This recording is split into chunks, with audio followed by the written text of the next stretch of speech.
ടൈറ്റാനിയത്തിൽ ilmenite ഇറക്കുമതി ചെയ്ത് 12 കോടിയോളം രൂപ നഷ്ടമുണ്ടാക്കിയതിന് വകുപ്പ് തല നടപടിക്ക് വിജിലൻസ് ശുപാർശ ചെയ്തയാളെ ടൈറ്റാനിയത്തിന്റെ MD-ആക്കാൻ നീക്കം. എക്സിക്യൂട്ടീവ് ഡയറക്ടർ PM ഷിഹാബുദ്ദീനെയാണ് മാനേജിംഗ് ഡയറക്ടറാക്കാൻ നീക്കം നടക്കുന്നത്.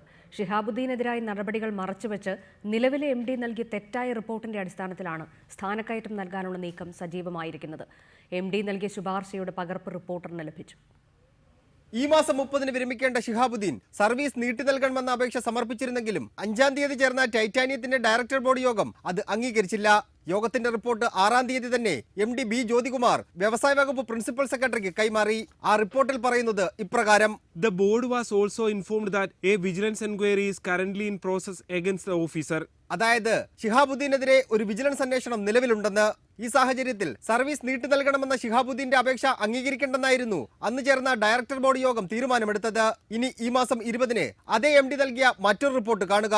അതിൽ പറയുന്നത് ഇപ്രകാരം: There should not be any disciplinary action in process or pending against the officer. അതായത് ഷിഹാബുദ്ദീനെതിരെ ഒരു വകുപ്പ് തല നടപടിയും നിലവിലില്ലെന്ന് സൂചിപ്പിക്കുന്നു. കഴിഞ്ഞില്ല.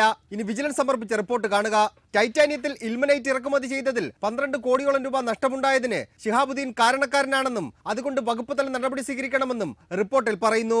ഒന്നാമത് സമർപ്പിച്ച റിപ്പോർട്ട് എതിരാകുമെന്ന് കണ്ട് ഷിഹാബുദ്ദീന് അനുകൂലമായി 2-ാമത്തെ റിപ്പോർട്ട് MD നൽകിയിരിക്കുന്നു. കോടിക്കണക്കിന് രൂപ നഷ്ടം വരുത്തിയ ഒരു ഉദ്യോഗസ്ഥനെ സംരക്ഷിക്കാൻ ടൈറ്റാനിയം എന്തിനാണ് ഈ കള്ളത്തരങ്ങൾ കാണിക്കുന്നതെന്ന ചോദ്യമാണ് ഇവിടെ ഉയരുന്നത്. Saif Zainulabdeen, reporter, Thiruvananthapuram.